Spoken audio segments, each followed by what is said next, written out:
I'm just going to put this on hold for a second. If you guys can confirm 100%. It's Trossard, right? There's breaking news. Yeah. Trossard is staying and has agreed a new deal until 2027. Dan, I've got to say that for me, I was more looking towards maybe moving Martinelli on in order to bring in big bucks, mega bucks. I always felt like Trossard offered something a little bit more than Martinelli. For the last 2 seasons, all I've heard as well is that he's our most clinical finisher. It's interesting how some people just wanted to offload him. He felt like always a super sub, plays with a little arrogance and anger. I felt like he offered something off the bench. We need a deep squad. What do you make of this breaking news? You can look at it 2 ways. You look at it as Martinelli might be leaving, or you can look at it as Trossard and Martinelli are staying and we're done. We ain't bringing anybody else in. So I don't know what way to look at this, if I'm honest. I don't know who's paying 60 million and putting Martinelli on 180k a week, because that's what he's on at Arsenal. So I'll be worried now that potentially our business might be done, unless we've got a sale for Martinelli and he's the one leaving. I don't know what way to look at this. So it's literally just broke now. I'm surprised. I thought Trossard was the one that would go. Felt he was an easy sell. There is another one. He could actually be going, and we're trying to protect his value. Because if you remember, we did this with, was it Lokonga? And we're trying to sell him because his contract's running out.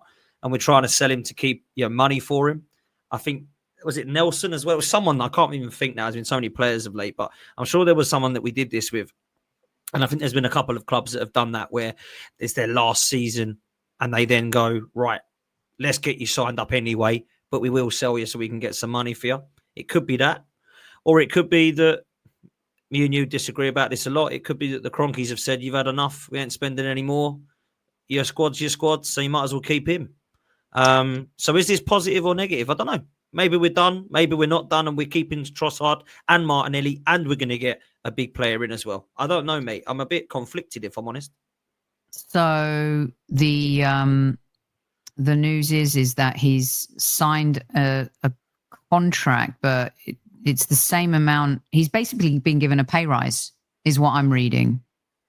Correct me if I'm wrong, guys, but to me, the way I'm reading this, it feels like Trossard got a pay rise.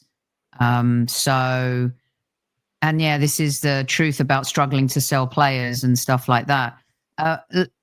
You know what, Dan? I'm reading this as well. Hang on a minute. This doesn't make any sense. So what we've done is we've agreed a new contract with him. We're not giving him an extension. It still expires in 2027. We've given him a pay rise on the same length of deal. Yes. That's what it reads to me, unless I'm being stupid. Why are we doing? Are we just throwing money away there? Is that me? Well, to be honest, so this might take him into 6 figures a week. Someone let me know with regards to Trossard. I don't know if it's moved on to 6 figures. Of course, we don't know the figures. When you look at kind of younger players getting new deals, he's a seasoned player. Miles Lewis-Skelly earned it. Of course, Waneri earned it. It seems like it's the right thing to do for a player of his ilk, and the contract extension isn't there, but we've given him more money. So have we protected ourselves? Not really, because it's the same deal memo, if you like. So this is why I don't know if it is pessimistic news about somebody coming in, because I would understand if they was to say, right, Trossard, we're going to sell you. Sorry, I know this has nothing to do with the show, by the way, but it's I know, but this is breaking news, so we've got to dive in. Do it. So I find this a bit odd, and the reason I find it odd is because if he is signing a new deal and he is now extended until 2029, I appreciate that's long because he's 30 now, whatever. It would, though, make more sense because he's then saying, look, I'm happy to stay here till I retire or till I'm in my late 30s. I would say fair play. And the other reason that would make sense is because you're basically keeping his value to when he gets his last big deal. But to just say, we don't really want you to stay any longer. We're happy for you to go in 2027, but we feel like you should probably be given more money. But What are we doing there? We like, because you can't say we're keeping him happy, because like he can still just go because it's still the same length of contract. It's a bit like saying to Saliba, we'll give you 300 grand, but your contract still runs out next year because we want to keep you happy. Do you know what I mean? I find it odd. And also, though, you're going to have to sell him next summer or in January because the deal runs out in 27. So what are you going to do? Let him go? Let another asset go out on a free? So I don't quite get it. I don't understand, and maybe it will reveal itself as time goes. But you're not extending the time of the contract. It's the same deal memo, and you're giving him more money. If you could get 25 million for him in this window, to me, something is up. Let me tell you, and maybe it's a good thing, Dan, because why would you do this when there was offers on the table in Germany, in Saudi? There was talk about Crystal Palace, Aston Villa. I mean, usual talk and stuff like that. But if you're keeping Trossard, you've got Madueke to play on the left. You've got Madueke to cover for Saka. Is there a trump card that Arsenal are going to play here in the last 2 weeks of the window? Otherwise, I don't understand Otherwise, I don't get it. And the timing's weird because you know what it looks like. Eze, he's chosen Spurs over Arsenal, so now we've got to keep Trossard. That isn't what's happened, by the way. However, that's what it now looks like to rivals, because I've already been sent loads of messages. Ha, ha, ha, ha. You're not getting a left winger. This is hilarious. You're keeping Trossard. You can't even get Eze.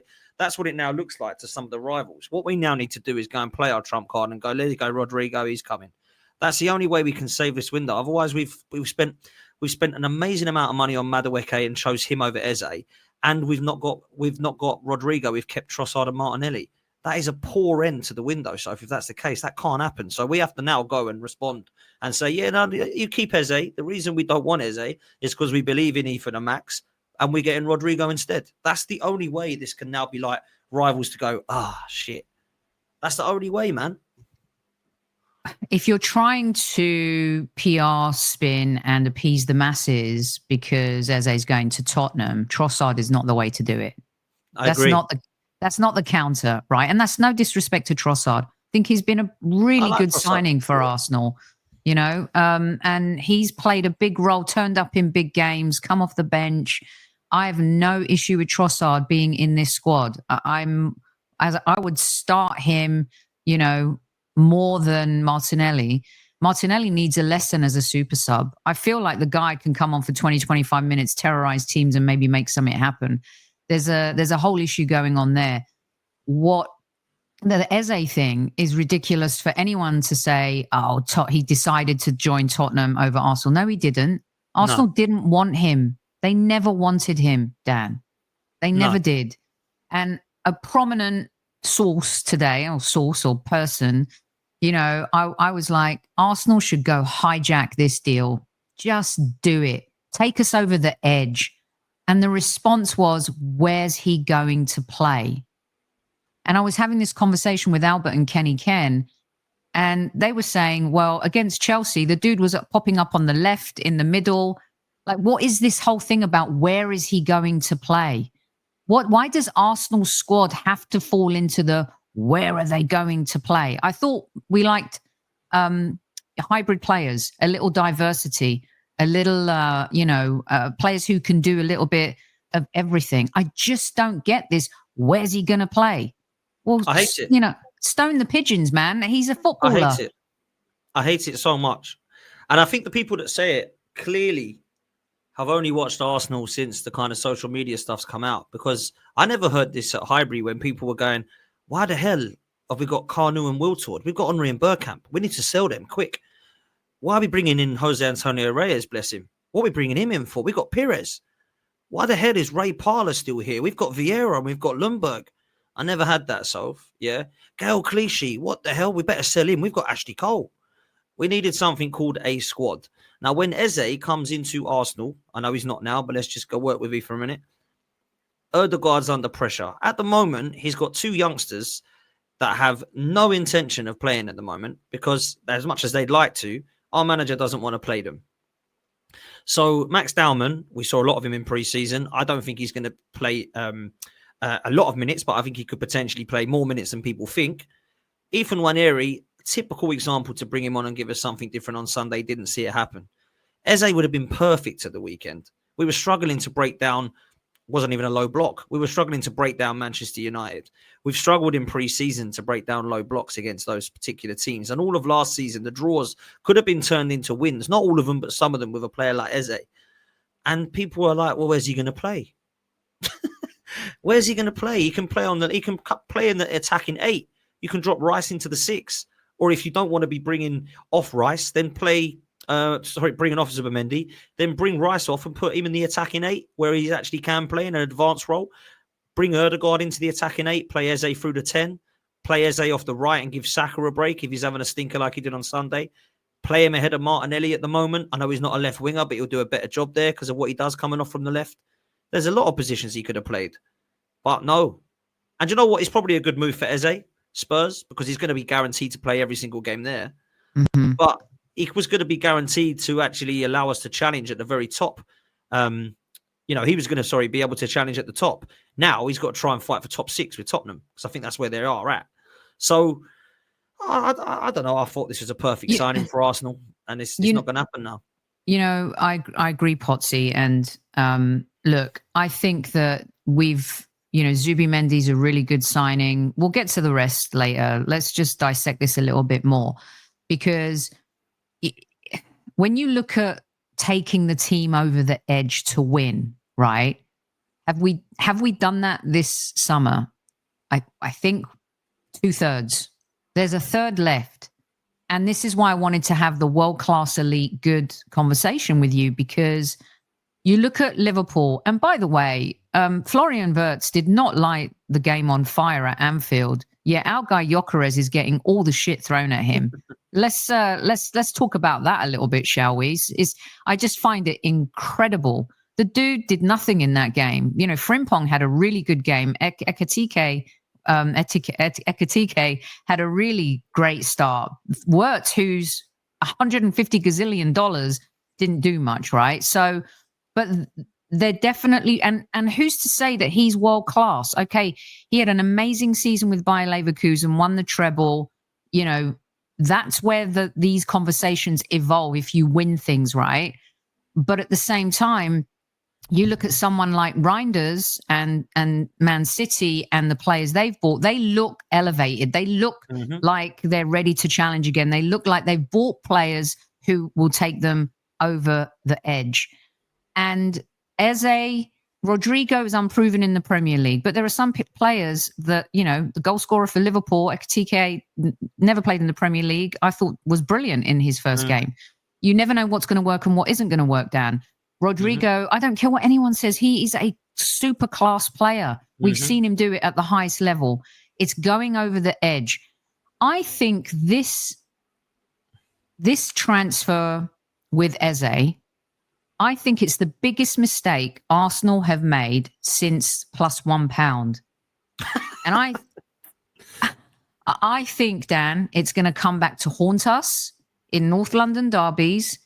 And Odegaard, I've always rated Odegaard. I think he's super classy. I thought that he was much better than fans gave him credit for. In fact, he was probably our best midfielder. I talked about how he worked in the shadows. He's not a pizzazz number 10. He does a lot of dirty, grindy work because the manager wants him to. But Eze will be this generation's £1.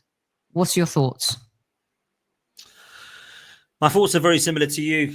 Look, I don't think Eze is a world-class talent. I don't think Eze is an absolute guarantee for the Premier League for Arsenal. I still think we're short even if we buy Eze, and I don't have the faith in the manager, right? But this is the perfect signing for Arsenal. It is someone who comes in, provides strength in depth, gives a starting place in attacking midfield, allows Erdegaard to say, do you know what? If you carry on like this, trust me, you will not be in this 11.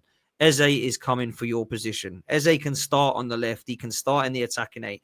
Can start in the 10. Eze scores against us for Palace now. He'll definitely do it for Spurs. Trust me. He will definitely score. He's a player who's used to Arsenal. He grew up at Arsenal. He left at 12. He supports Arsenal. Everything was looking good. David Ornstein, Romano, Ben Jacobs, he's coming to Arsenal. It's looking good. They're massively into him. It looks like the structure of the deal. I'm thinking, aren't you supposed to be these reliable sources? I know you have them on here, so I'm not going to come from too much. But I just think you told everyone that. I respect it. I would challenge them as well. I think you're absolutely right. I think this year has been a bit of a misstep for some of the reporting. Yeah, look, they know a hell of a lot more than me, right? Let me tell you that. However, I'm looking at these three individuals thinking, well, you can't get this wrong because all three of you are saying Eze's an Arsenal player, pretty much. Looking at the structure of the deal, they've been chasing him all the time.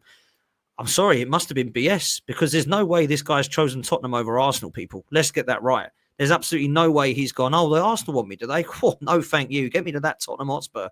I don't fancy Arsenal. There is no chance he's done that. So we clearly were either not interested in him or we've done a 360 and changed our mind.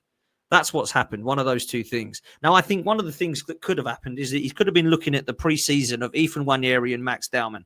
Max Dowman surprised everybody. I think he surprised Mikel Arteta in terms of he knew he was a talent, but he didn't know he was going to be the best player on the pitch in pre-season. Let's just say it how it is, Soph. He was the best player in pre-season, Max Dowman. No one got close to him. He was by far the best player, right? I don't think anyone expected that. I also don't think he expected the drama with Ethan Nwaneri in terms of, are you going to provide me the minutes that I want? And I'm only going to sign this if this is, going to be for me, this club. And if those rumours are true, maybe Mikel Arteta has gone, actually, Eze ain't the one we need now because Ethan and Max are going to play. So let's go all out for a left winger.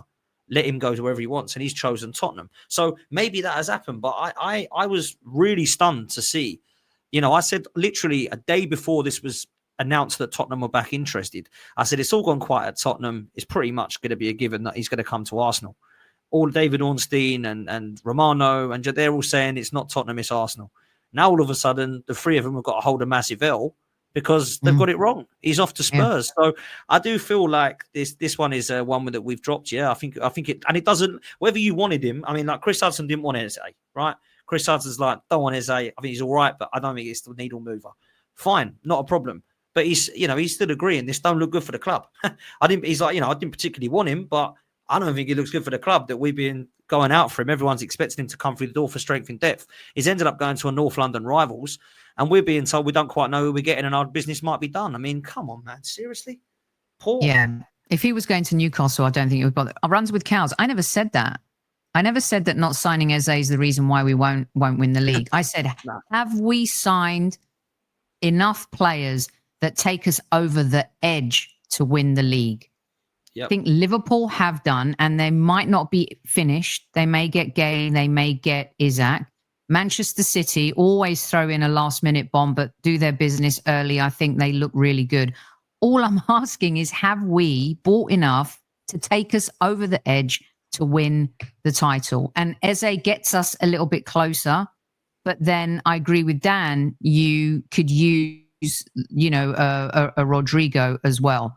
We'll see how this all shakes out, and we'll continue this kind of conversation as we bust through what the original title of the show was, and that is, and it plays brilliantly into the conversation: who's world class, who's elite, and who is good.